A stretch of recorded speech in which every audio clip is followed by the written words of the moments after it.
What's up everyone? This is Divesh Gupta. In this lecture, we are going to discuss question number 9 of the final account. हम लोगों ने already question number 6, 7 और 8 YouTube channel पे upload कर लिए हैं। आप लोग वो क्वेश्चंस आपके यूट्यूब चैनल पे देख सकते हो। आज हम लोग डिस्कस करने वाले हैं क्वेश्चन नंबर 9। तो चलिए शुरू करते हैं। अब सर क्वेश्चन नंबर 9 स्टार्ट करने से पहले जैसे कि मैं आप लोगों को पहले से बताता आता हूँ, आपके पास एक टेक्स्ट बुक होनी चाहिए, एक नोटबुक होनी चाहिए, पेन पेपर बेसिक सी चीजें और कैलकुलेटर सबसे इंपॉर्टेंट चीज आप लोगों के पास अवेलेबल होनी चाहिए। क्लियर? तो चलिए एक बार स्टार्ट करते हैं question number 9 with the basic adjustment. अब सर ये एडजस्टमेंट किस बारे में है? तो सर पहली एडजस्टमेंट है आप लोगों के स्टॉक के बारे में।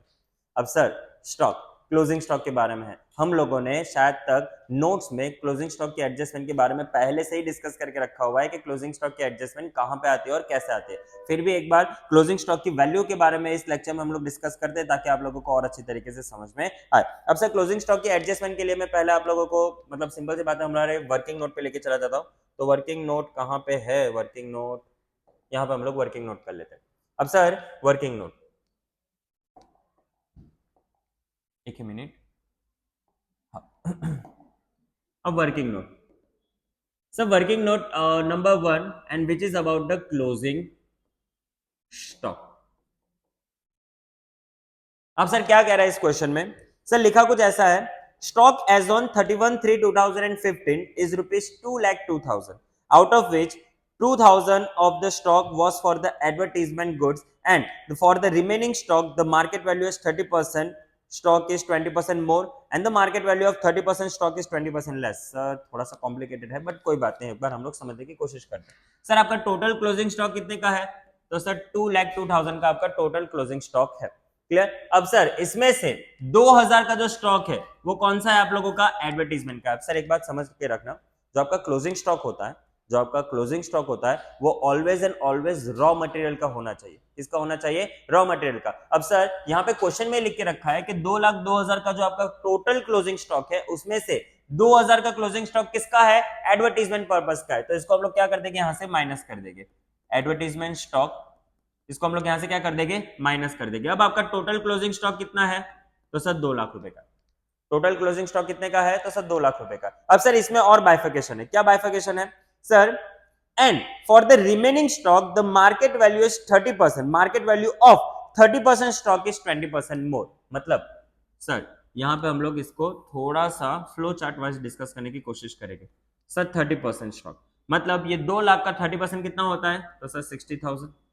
अब सर पहले हम लोग लिखेंगे बुक वैल्यू, उसके बाद आएगी मार्केट वैल्यू। अब सर ये जो 60,000 का स्टॉक है उसकी वैल्यू कितनी है? 20% मोर है, तो मैं प्लस कर दूं। तो सर 60,000 प्लस 20% कितना हो जाएगा? 12,000 और 60,000 प्लस 12,000 कितना हो जाएगा?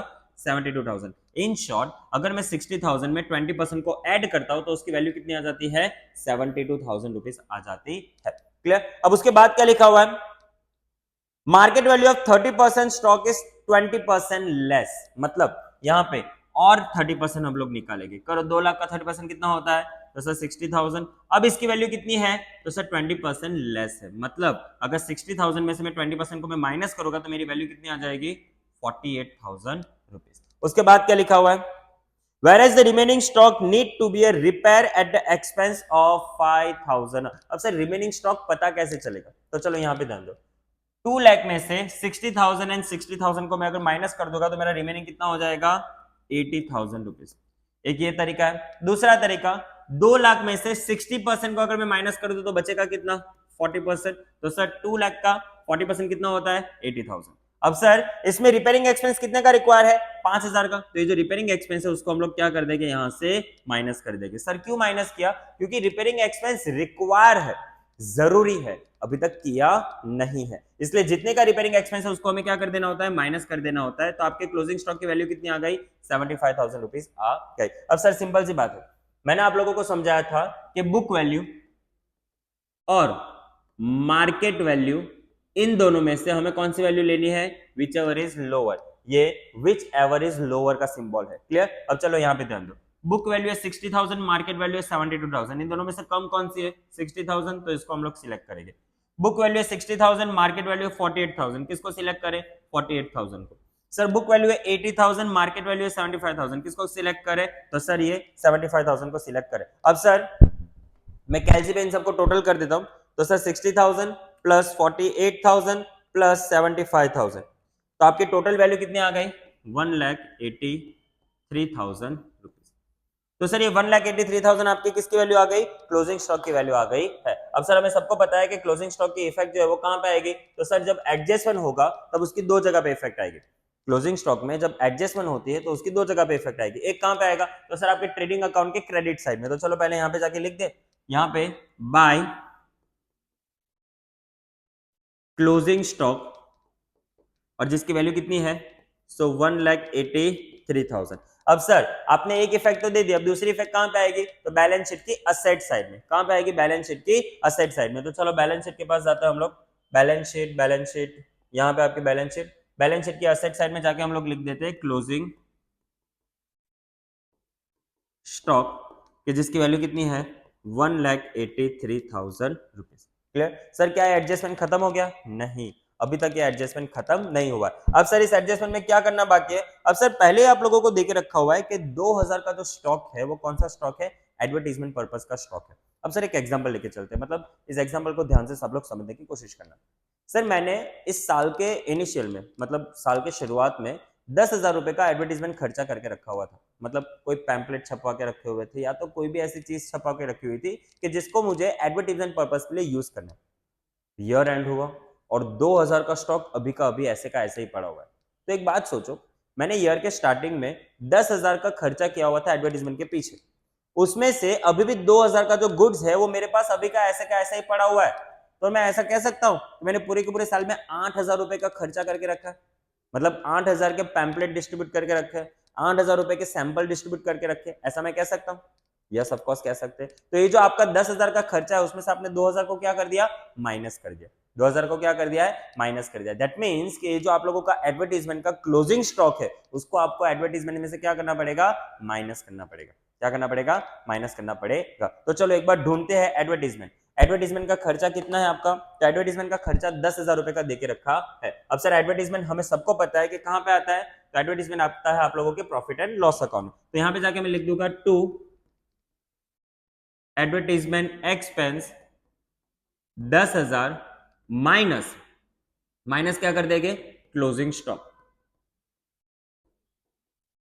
अब इस क्लोजिंग स्टॉक की वैल्यू कितनी है 2,000, तो माइनस करने के बाद वैल्यू कितनी आ रही है 8,000। देखो आ गया, ईयर के स्टार्टिंग में 10,000 का खर्चा किया था, 2,000 का अभी भी आपके पास वो स्टॉक है वो पड़ा हुआ है, तो अभी खर्चा कितना हो गया है 8,000 का हो गया। अब मुझे एक बात बताओ, ये जो पैम्पलेट होगी वो आप लोग नेक्स्ट ईयर डिस्ट्रीब्यूट तो करोगे ना, तो आपके लिए क्या हो जाएगा, काइंड ऑफ असेट्स हो जाएगा। क्यों, क्योंकि आप लोग इसको नेक्स्ट ईयर यूज करने वाले हो। तो ये जो क्लोजिंग स्टॉक है एडवर्टीजमेंट का वो क्या हो जाएगा आप लोगों के लिए, असेट्स। तो सर असेट्स में जाके हम लोग लिखेंगे यहाँ पे क्लोजिंग स्टॉक ऑफ, थोड़ा सा नीचे से लिख देते हैं, closing stock of advertisement goods, और जिसकी वैल्यू कितनी आ जाएगी 2,000 रुपए आ जाएगी। आई बात सबको समझ में, यहां पे आपकी एडजस्टमेंट होती है खत्म। चलो वापस एक बार देख लेते हैं। सर आपको टोटल क्लोजिंग स्टॉक की वैल्यू देके रखी है 2,02,000 रुपए। मैं वर्किंग में लेके जाता हूं ताकि आपको और अच्छी तरीके से समझ में आए। सर आपको टोटल जो क्लोजिंग स्टॉक की वैल्यू कितनी देके रखी है 2,02,000 रुपए, उसमें से 2,000 का जो स्टॉक है वो किसके लिए है, एडवर्टीजमेंट पर्पस के लिए। तो रिमेनिंग 2,000 जो होगा वो रॉ मटेरियल होगा आपका, रिमेनिंग 2,000 है वो क्या होगा आपका, रॉ मटेरियल होगा। अब उसमें से 30% क्लोजिंग स्टॉक की वैल्यू 20% मोर है, तो 30% कितना होगा 60,000, 20% मोर करेंगे तो 72,000 हो जाएगा। सर ये 30,000 मतलब ये 60,000 का 20% करना है, ध्यान रखना। तो सर इसकी वैल्यू कितनी है 72,000। रिमेनिंग 30% स्टॉक की वैल्यू कितनी है 20% डाउन, तो इसकी कितनी हो जाएगी 48,000। और रिमेनिंग का जो स्टॉक बच रहा है उसमें 5,000 का आपका रिपेयरिंग एक्सपेंस करना है, किया नहीं है, क्या है करना है। तो इसकी वैल्यू 5,000 से क्या हो जाएगी, कम हो जाएगी, ऐसा माना जाएगा। तो सर 80,000 माइनस 5,000 कितना बचेगा 75,000। अब इसमें हम लोग क्या देखेंगे, बुक वैल्यू और market value whichever is lower. Book value और market value whichever is lower concept हमें सबको पता है, क्लोजिंग स्टॉक में यही फॉलो करना होता है। तो सर इन दोनों में से लोअर देखो कौन सा है 60,000, इन दोनों में से लोअर देखो कौन सा है 48,000, इन दोनों में से लोअर देखो कौन सा है 75,000। अब ये जो मैंने टिक करके रखा है इन सबका अगर टोटल करने जाएंगे तो हमारे क्लोजिंग स्टॉक की वैल्यू कितनी आ जाएगी 1,83,000। और उसको हम लोगों को पता है कि ट्रेडिंग अकाउंट के क्रेडिट में लिखना है और बैलेंस शीट के असेट्स में लिखना है। यहां तक कंसेप्ट क्लियर है। अब सर 2000 रुपए का आपका एडवर्टीजमेंट का स्टॉक है, 2000 का आपका क्या है, एडवर्टीजमेंट का स्टॉक है। अब सर एडवर्टीजमेंट का stock at the end of the year आपके पास बाकी रह रहा है, तो ये आप लोगों के लिए क्या हो जाएगा, काइंड ऑफ एक असेट्स हो जाएगा। और वही सिमिलरली आपको एडवर्टीजमेंट में से क्या करना है, माइनस करना है। क्यों, क्योंकि आपका ये स्टॉक बाकी रह गया, आपने ईयर में खर्चा तो किया, but the thing is that इतने का स्टॉक आपका बाकी रह गया है, तो आपको क्या कर देना है, वहां से माइनस कर देना है। आई बात सबको समझ में? तो देखो इसकी इफेक्ट हम लोगों ने कैसे की है। तो सर पहले तो हम लोगों ने बैलेंस शीट में असेट साइड में closing stock of raw material, यहाँ पे मैं RM लिख देता हूँ। उसके बाद closing stock of advertisement goods 2000। उसके बाद P&L अकाउंट के डेबिट साइड में एडवर्टीजमेंट का खर्चा 10,000 में से 2,000 को माइनस कर दिया, ये एडवर्टीजमेंट का क्लोजिंग स्टॉक है, तो अभी आपका खर्चा 8,000 हो गया। और एक और इफेक्ट हम लोगों ने कहां पे जाके दे दी है, क्लोजिंग स्टॉक की 1,83,000 आप लोगों की ट्रेडिंग अकाउंट में जाके दे दी है। आई होप सो कि आप लोगों को ये सारी चीजें समझ में आई होगी। क्लियर, ये फर्स्ट एडजस्टमेंट आपका हो गया खत्म। अब बात आती है सेकंड एडजस्टमेंट की।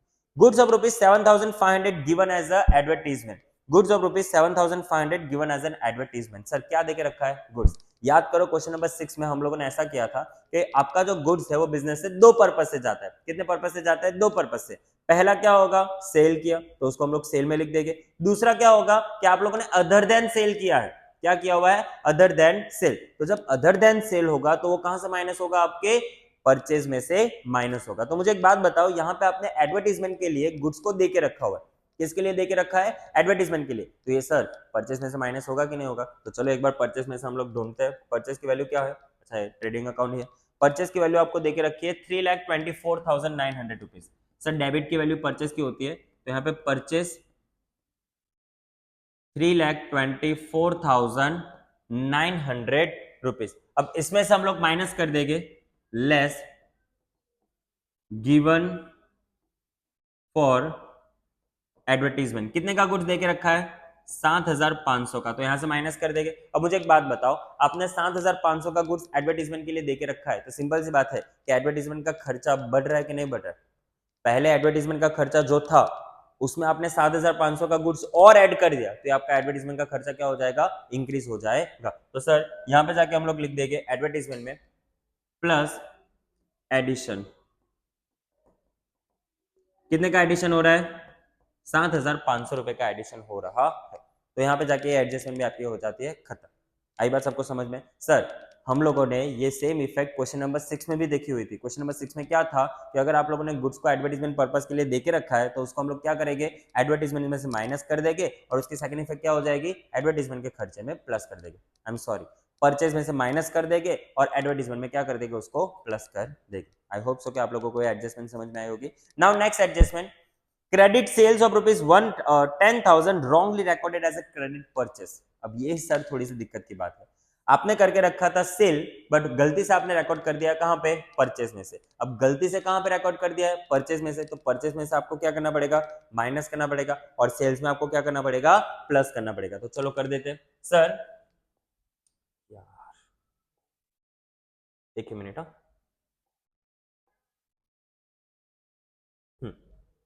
सर अब जाएंगे हम लोग पहले तो परचेस में, परचेस में से माइनस कर देंगे रॉन्गली रिकॉर्डेड। कितने हजार का गुड्स आपका रॉन्गली रिकॉर्डेड है, 10,000 का, तो ये यहां से माइनस हो जाएगा। क्लियर।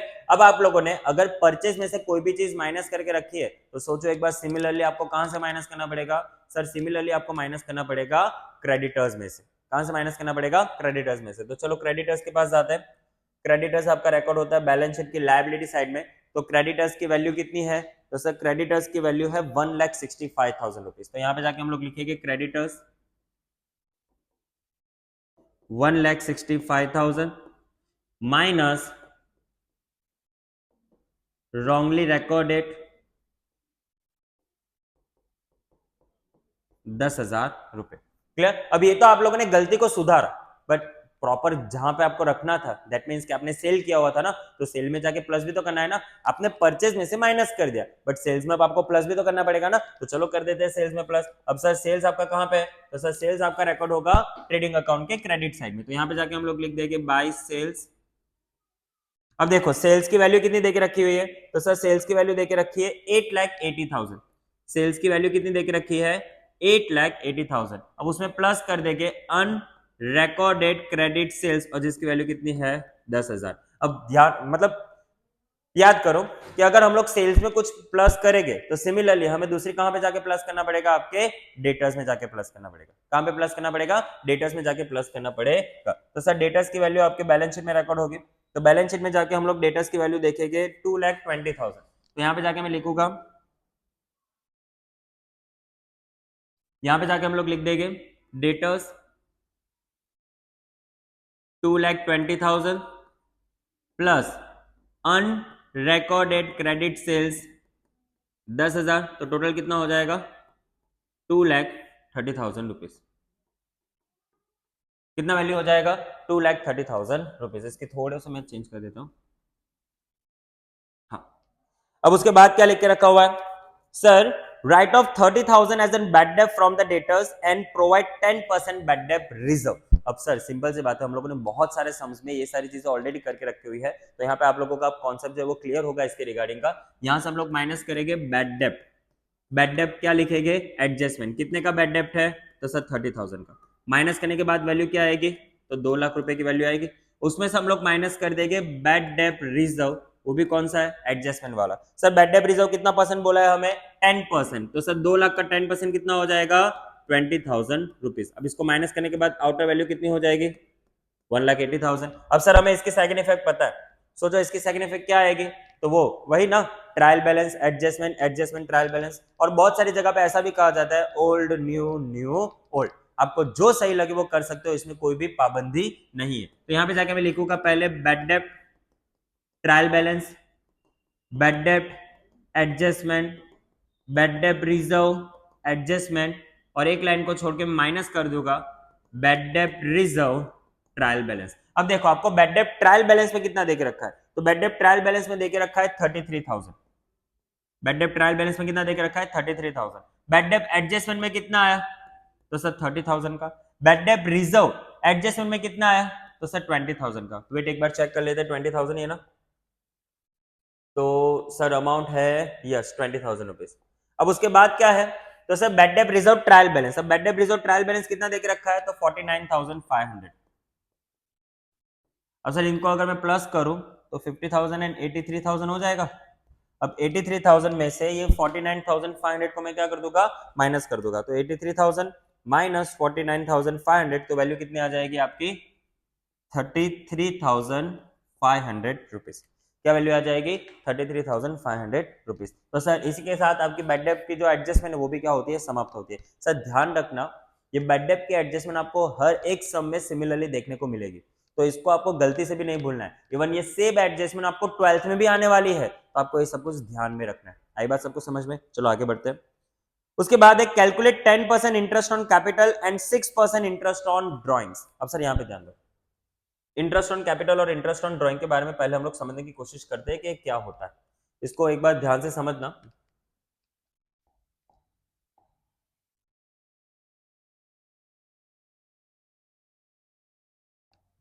इंटरेस्ट ऑन कैपिटल और इंटरेस्ट ऑन ड्राइंग किसके लिए क्या होता है, क्यों होता है, उसका रीजन एक बार हम लोग समझते हैं। क्लियर। अब यहां पे ध्यान दो, सर ये है एक एंटिटी। अब उस एंटिटी का नाम हम लोग फिलहाल के लिए लेके चलते हैं अचीवर क्लासेस। अब सर उनका जो ओनर है वो कौन है, तो दिव्येश गुप्ता यानी मैं। अब सर ओनर बिजनेस में क्या प्रोवाइड करता है, तो सर कैपिटल प्रोवाइड करता है। तो सर ये जो बिजनेस है उसकी एक छोटी सी रिस्पॉन्सिबिलिटी बन जाती है कि जो कैपिटल प्रोवाइड किया है उसके ऊपर वो क्या दे, रिटर्न दे। क्या दे, रिटर्न दे। तो सर ये अचीवर क्लासेस क्या करेगा कि जो कैपिटल प्रोवाइड हुआ है ना, कैपिटल प्रोवाइड हुआ है उसके ऊपर ये क्या देने की कोशिश करेगा, आईओसी देने की कोशिश करेगा। अब आईओसी का मतलब क्या हो जाएगा, interest on capital. Interest on capital कौन दे रहा है, तो सर ये अचीवर क्लासेस। किसको दे रहा है, तो सर दिव्येश गुप्ता को, दैट मींस ओनर को दे रहा है। तो टेल मी वन थिंग, ये इस बिजनेस के लिए तो क्या हो जाएगा, एक्सपेंस हो जाएगा। और वही सेम चीज ये ओनर के लिए क्या हो जाएगी, इनकम हो जाएगी। क्या हो जाएगा? इनकम हो जाएगा। तो आई बात सबको समझ में कि अचीवर क्लासेस के लिए दैट मींस ये जो एंटिटी है उसके लिए क्या हो जाएगा? ये एक्सपेंस हो जाएगा, और ओनर जिसने कैपिटल प्रोवाइड करके रखा है उसके लिए क्या हो जाएगी? ये इनकम हो जाएगी। अब वैसे ही एक बार आईओडी डिस्कस कर लेते हैं। वैसे हम लोग क्या डिस्कस कर लेते हैं? IOD, interest on drawings, interest on drawings. अब सर सिमिलरली वापस वही एंटिटी और ओनर। अब एंटिटी का नाम क्या है? तो अचीवर क्लासेस, और ओनर कौन है? तो दिव्येश गुप्ता।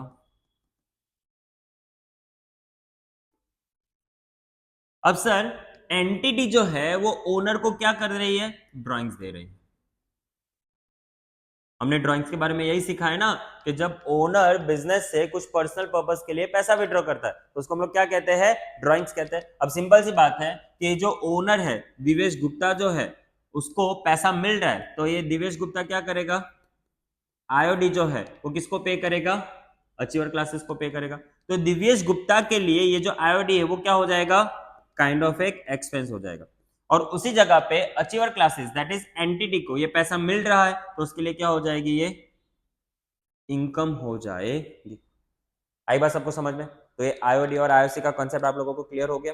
Clear sir? अगर आप लोग ऐसे सेग्रीगेट करके इस कंसेप्ट को समझने की कोशिश करोगे तब जाके इजीली कंसेप्ट जो है वो समझ में आ जाएगा। अदरवाइज रटाफिकेशन तो है ही आप लोगों के दिमाग में कि सर क्यों इतना दिमाग लगा है? इंटरेस्ट ऑन कैपिटल हमें पता है कि पीएनएल अकाउंट के डेबिट में आएगा और कैपिटल में प्लस होगा, बट सर क्यों प्लस होगा वो भी तो जानना जरूरी है ना। सर कैपिटल में क्यों प्लस होगा वो भी एक बार समझ लेते हैं। अब मुझे एक बात बताओ,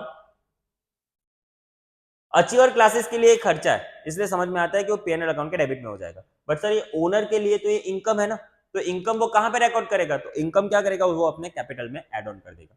और सिमिलरली ये जो ड्राइंग्स है, इंटरेस्ट ऑन ड्राइंग है, उसमें भी सेम होगा कि एंटिटी के लिए तो इनकम है तो ये पीएनएल अकाउंट के क्रेडिट में जाके रिकॉर्ड कर देगी, but the thing is that owner के लिए तो एक खर्चा है ना, तो ये क्या करेगा? कैपिटल में से माइनस करेगा।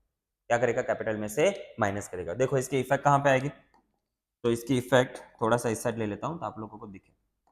इसकी इफेक्ट आएगी पीएनएल अकाउंट क्रेडिट, और इसको हम लोग क्या करेंगे? कैपिटल में से माइनस कर देंगे। सिमिलरली इसकी इफेक्ट क्या आएगी? सो पीएनएल अकाउंट डेबिट, और ये कहां पे आ जाएगा आप लोगों के? कैपिटल में जाके हम लोग इसको कर लेंगे प्लस। क्लियर? इजी है, कुछ दिमाग लगाना था, सिंपल है सर, ज्यादा कुछ टेंशन लेने की जरूरत नहीं है। तो चलो अब जाके हम लोग इसकी इफेक्ट करते हैं। सर आपको देके रखा है interest on capital. Interest on capital आपको कितना परसेंट कैलकुलेट करने को कहा है? तो सर 10% कैलकुलेट करने को कहा है। तो सर कैपिटल की वैल्यू कितनी है? तो सर कैपिटल है आपके पास 3,30,000। तो यहाँ पे जाके पहले हम लोग कैपिटल की वैल्यू लिख देते हैं। कैपिटल जिसकी वैल्यू कितनी है? तो 3,30,000। अब इस पे हम लोग प्लस कर देंगे आईओसी। आईओसी मतलब इंटरेस्ट ऑन कैपिटल। कितना है आईओसी? 10%, तो यहाँ पे 33,000 हो जाएगा। क्लियर? अब थोड़ी सी लाइन छोड़ के मैं लेस कर देता हूँ ड्राइंग्स, साथ में ही कर देता हूँ, उसके बाद साथ में इफेक्ट कर देंगे वहां पे ड्राइंग्स। अब सर ड्राइंग्स की वैल्यू कितनी देके रखी है? तो 26,400 रुपीज, 26,400 रुपीज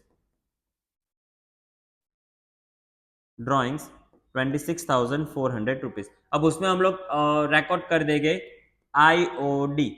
आईओडी कितना कहा है हमें? तो सर आईओडी कहा है हमें 6%, तो इस 26,400 का हम लोग मल्टीप्लाई करेंगे 6%, तो वैल्यू कितनी आ जाएगी? 1584।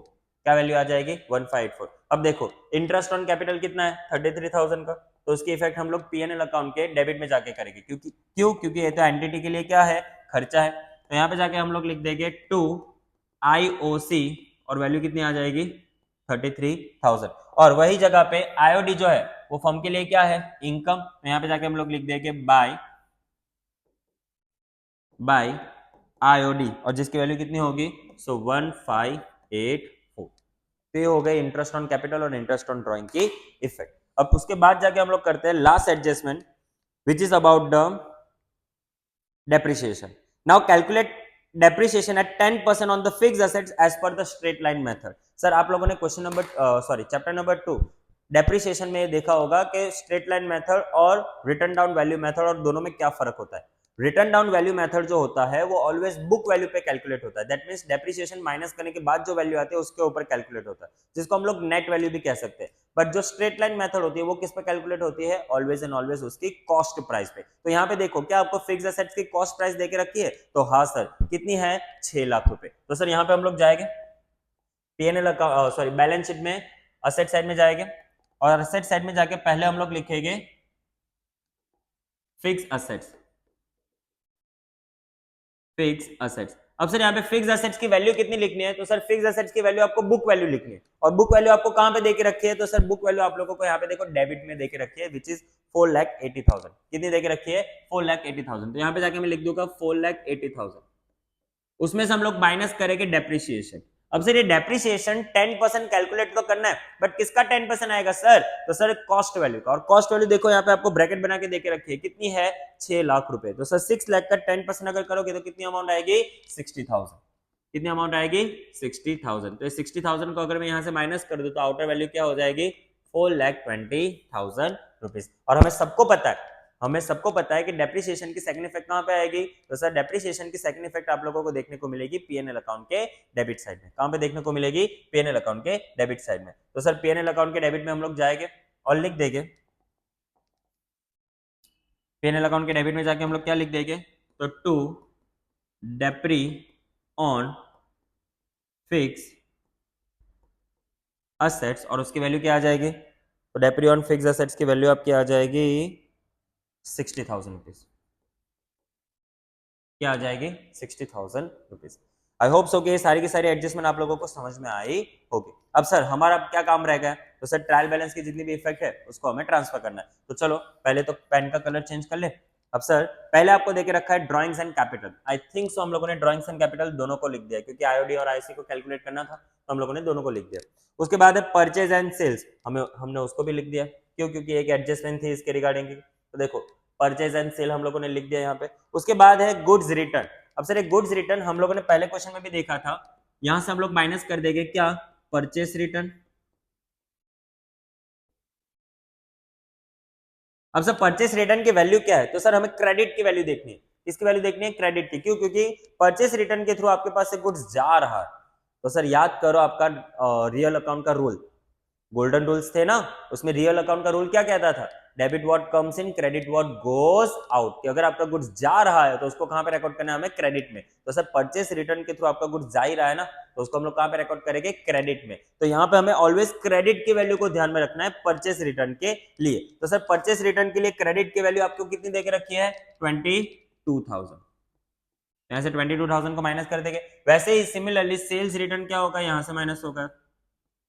अब सर सेल्स रिटर्न का मतलब क्या होगा? कि आपने एक बार बेच दिया और वहां से गुड्स आपका क्या हो रहा है? वापस आ रहा है. तो ये तो कम्स इन हो गया ना, तो ये क्या हो जाएगा?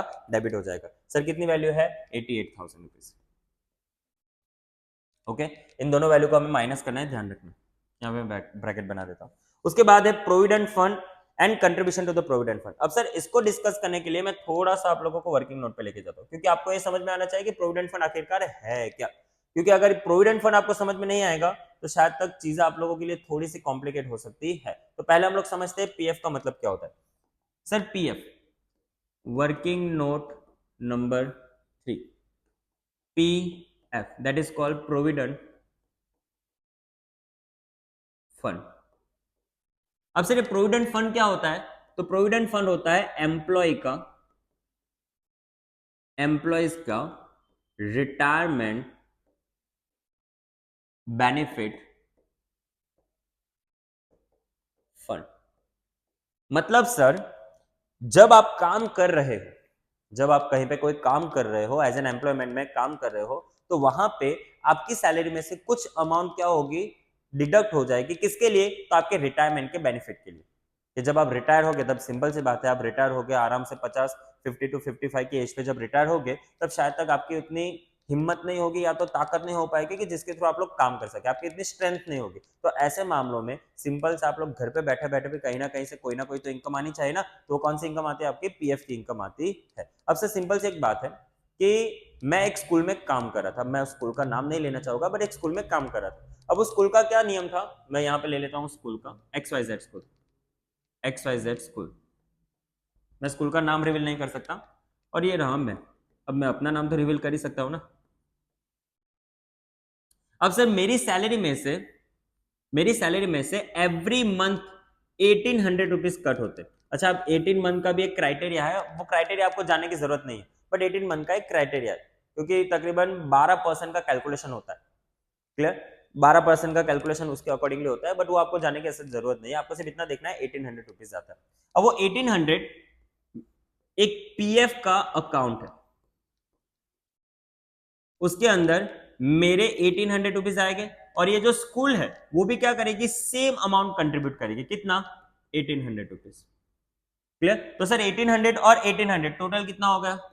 3600। दैट मीन्स ये जो पीएफ अकाउंट है जिसका रिटायरमेंट बेनिफिट मुझे मिलने वाला है, मुझे मतलब कौन, एज एन एम्प्लॉय को मिलने वाला है, उसके लिए ये जो ऑर्गेनाइजेशन है वो भी क्या कर रही है, कुछ अमाउंट को कंट्रीब्यूट कर रही है। तो ये जो कंट्रीब्यूट कर रही है, ये जो ऑर्गेनाइजेशन है, ये जो कंट्रीब्यूट कर रही है, तो इसके लिए क्या हो जाएगा, ये एक्सपेंस हो जाएगा। क्या हो जाएगा? एक्सपेंस हो जाएगा। आई बात सबको समझ में? अब मेरे को एक बात बताओ, ये 3600 कर करके मैंने कुछ ऑर्गेनाइजेशन में तकरीबन 4 साल काम किया।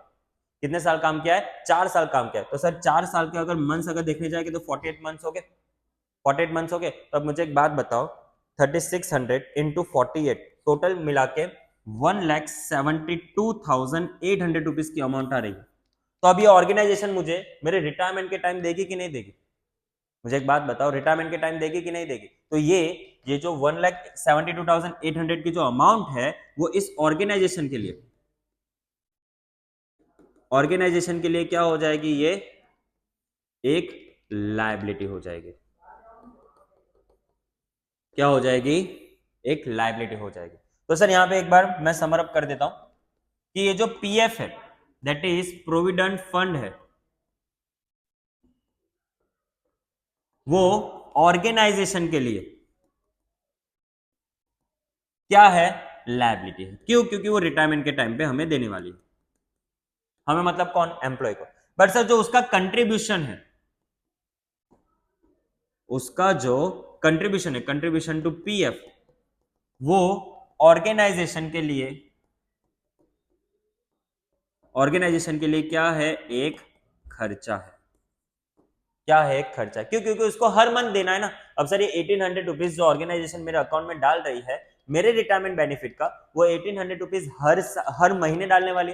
तो सर हर महीने डालने वाली चीजों को हम लोग क्या कहते हैं, एक्सपेंस कहते हैं। तो अब आपको एक क्लियर हो गया होगा कि पीएफ जो है वो ऑर्गेनाइजेशन के लिए लायबिलिटी बनता है, और कंट्रीब्यूशन टू पीएफ ऑर्गेनाइजेशन के लिए क्या बनता है, एक्सपेंस बनता है। अब सर इसके इफेक्ट पे आ जाते हैं।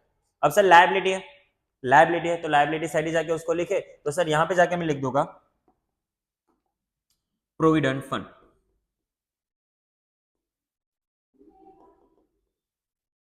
अब सर उस प्रोविडेंट फंड की वैल्यू क्या है?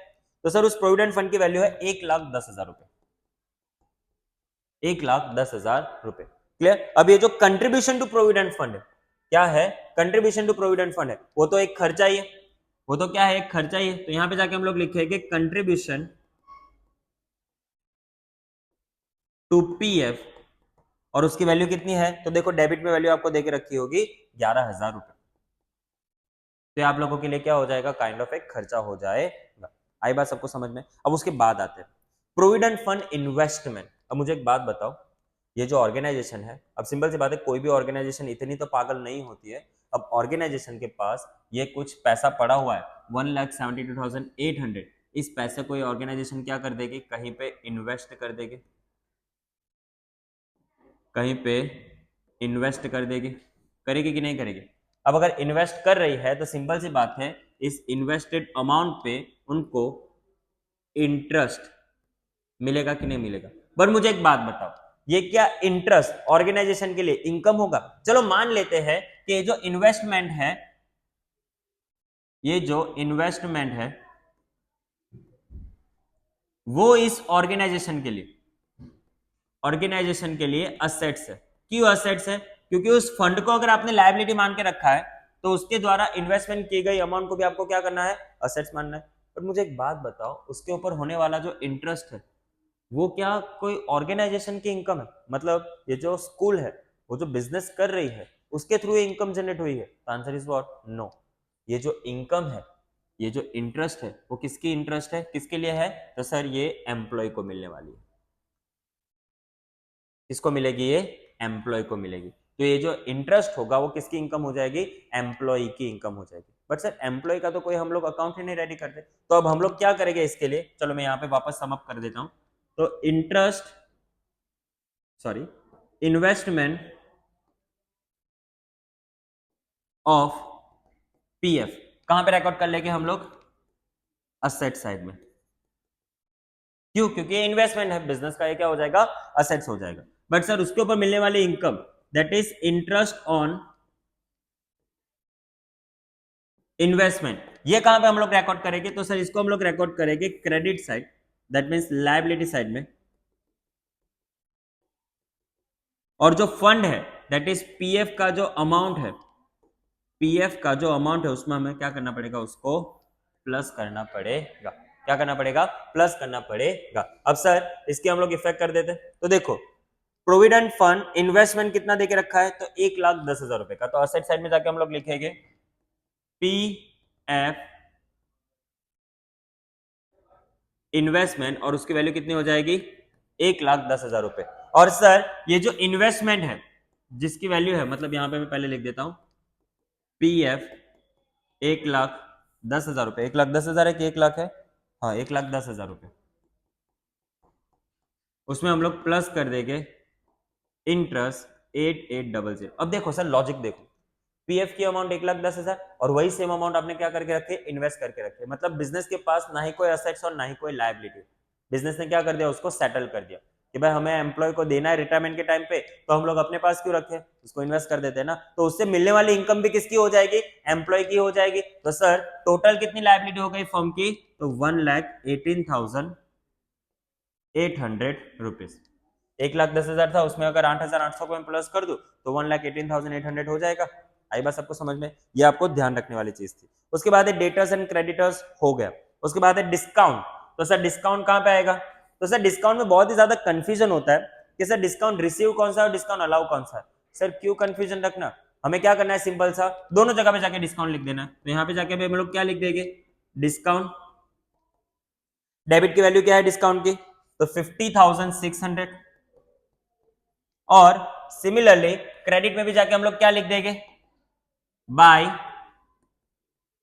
डिस्काउंट, और उसकी वैल्यू क्या आ जाएगी? तो 15,400 रुपीज।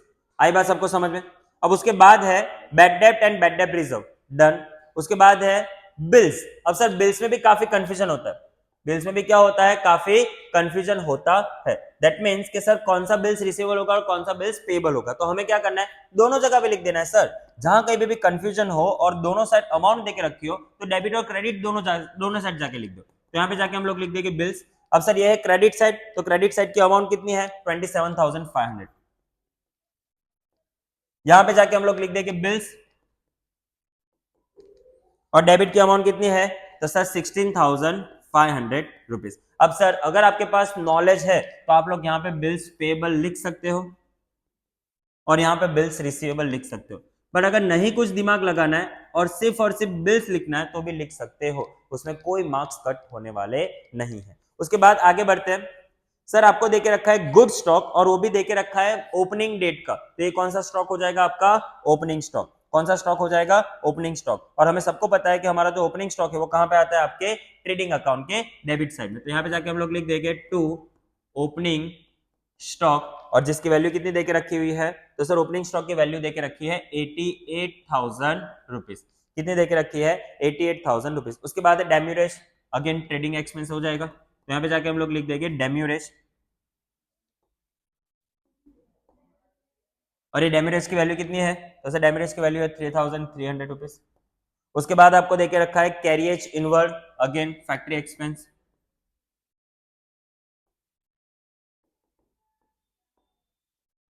अब सर कैरेज इनवर्ड की वैल्यू कितनी देख रखी है, तो 21,000 रुपीज। उसके बाद है ट्रेड एक्सपेंस। अब सर बहुत सारे लोगों को एक कंफ्यूजन हो जाता है कि ट्रेड एक्सपेंस मतलब ट्रेडिंग एक्सपेंस होता है, नहीं। ट्रेड एक्सपेंस मतलब होता है आप लोगों का ऑफिस का खर्चा। अब ट्रेड का मतलब क्या होता है, exchange of goods and service, तो मैन्युफैक्चरिंग तो कुछ हुआ ही नहीं, क्लियर। तो सर ट्रेड एक्सपेंस आपका कहां पे आ जाएगा, ट्रेड एक्सपेंस आपका आ जाएगा ऑफिस अकाउंट में, दैट इज पीएनएल अकाउंट में। तो यहां पे जाके हम लोग लिख देंगे ट्रेड एक्सपेंस। अब ये ट्रेड एक्सपेंस की वैल्यू कितनी देके रखी हुई है, तो सर ट्रेड एक्सपेंस की वैल्यू देके रखी है 1,00,000 रुपए।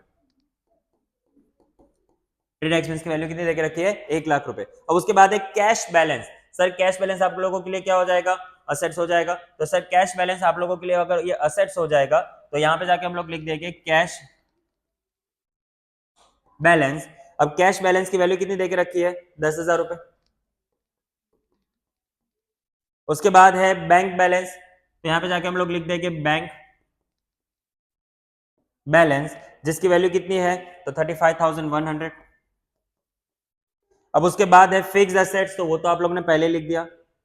एडवर्टीजमेंट एक्सपेंस वो भी हो गया। अब अदर इनकम, अदर इनकम मतलब कहां पे आएगी आप लोगों की, प्रॉफिट एंड लॉस अकाउंट की क्रेडिट में। तो यहां पे जाके हम लोग लिख देंगे बाय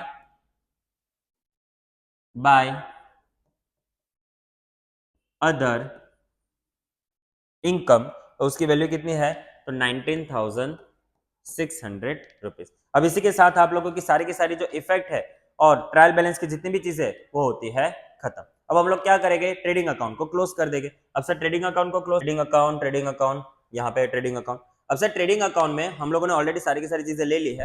अब हमारे पास है अपना कैलकुलेटर, तो पहले हम लोग इसको क्या कर लेते हैं, आउटर वैल्यू में लिख देते हैं। तो 8,80,000 प्लस 10,000 माइनस 88,000, तो इसकी वैल्यू कितनी आ रही है, तो इसकी वैल्यू आ रही है 8,02,000 रुपीज।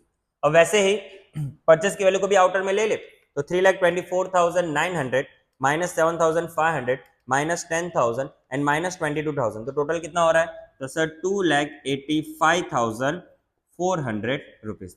अब और कुछ है क्या आउटर वैल्यू में, नहीं। तो हम लोग अब इसको क्या करेंगे, अब हम लोग करेंगे इसको टैली, मतलब टोटलिंग कर लेते हैं। तो 8,02,000 प्लस 1,83,000, तो यहाँ पे कितना आ रहा है, तो सर यहाँ पे आ रहा है 9,85,000 रुपीज, क्लियर। अब सर यहाँ पे अगर 9,85,000 है तो सिंपल से वे में हमें यहाँ पे भी 9,85,000 लिखना पड़ेगा। अब एक मिनट,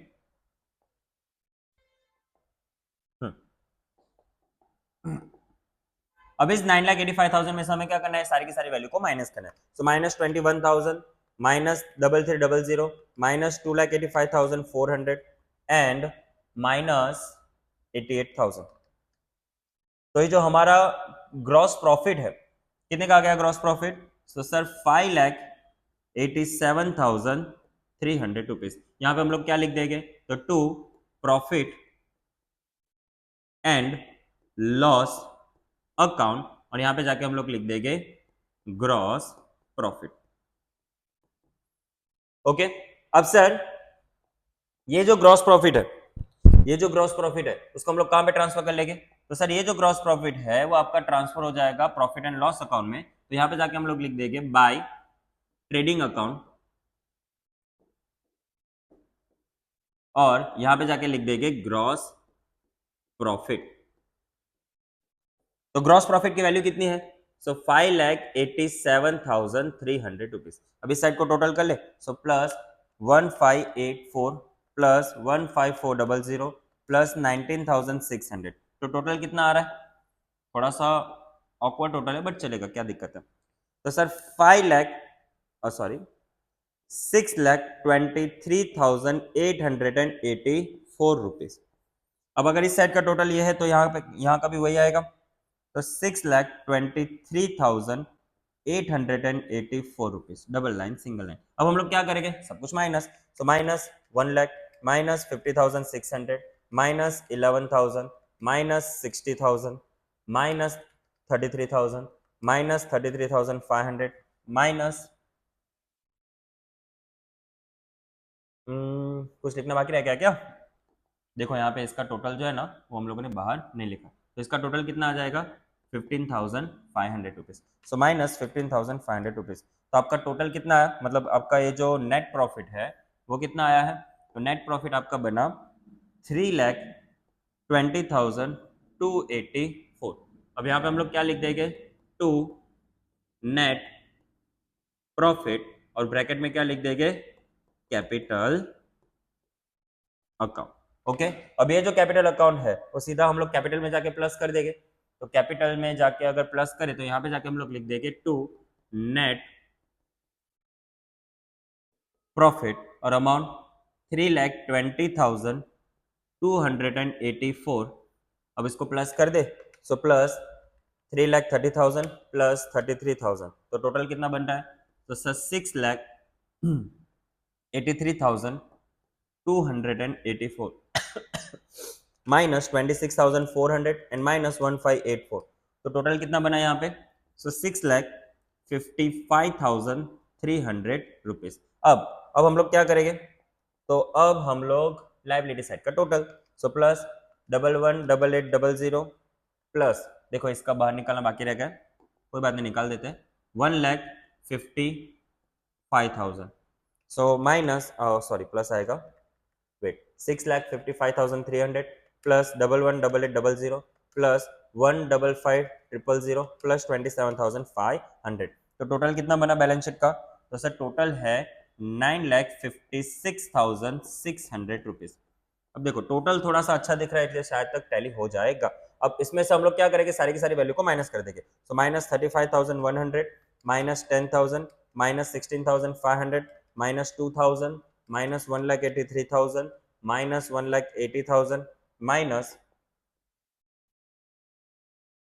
1,10,000 एंड माइनस 4,20,000, और इसी के साथ आपके ये जो बैलेंस शीट है वो क्या हो गई, टैली। देखो यहाँ पे 00 आ गया, कितनी वैल्यू थी, सो 11, एक ही मिनट, हाँ ये एक्चुअली पहले भी कोई वैल्यू लिखी हुई थी तो शायद तक उसमें कंफ्यूजन हो गया, प्लस 11,00 प्लस 155,000 प्लस 27,500, तो यहाँ पे वैल्यू आ रही है 9,56,600, और इसी अमाउंट से हमारी जो बैलेंस शीट है वो क्या हो गई, टैली हो गई है। तो सर ये था आपका क्वेश्चन नंबर 9। आई नो कि थोड़ा सा इंटरेस्टिंग क्वेश्चन था क्योंकि प्रोविडेंट फंड, उसके बाद कंट्रीब्यूशन ऑफ प्रोविडेंट फंड, उसका इन्वेस्टमेंट और वो सारी डिटेलिंग आप लोगों को इस चैप्टर में इस क्वेश्चन में देखने को मिली, बट आई होप सो कि सारे के सारे एक्सप्लेनेशन के साथ आपको ये क्वेश्चन जो है वो समझ में आया होगा। आगे की वीडियो के लिए हमारे साथ बने रहिए, तब तक के लिए thank you so much, see you. Don't forget to like this video, share it with your friends, leave a comment, and subscribe to Achievers Classes for more.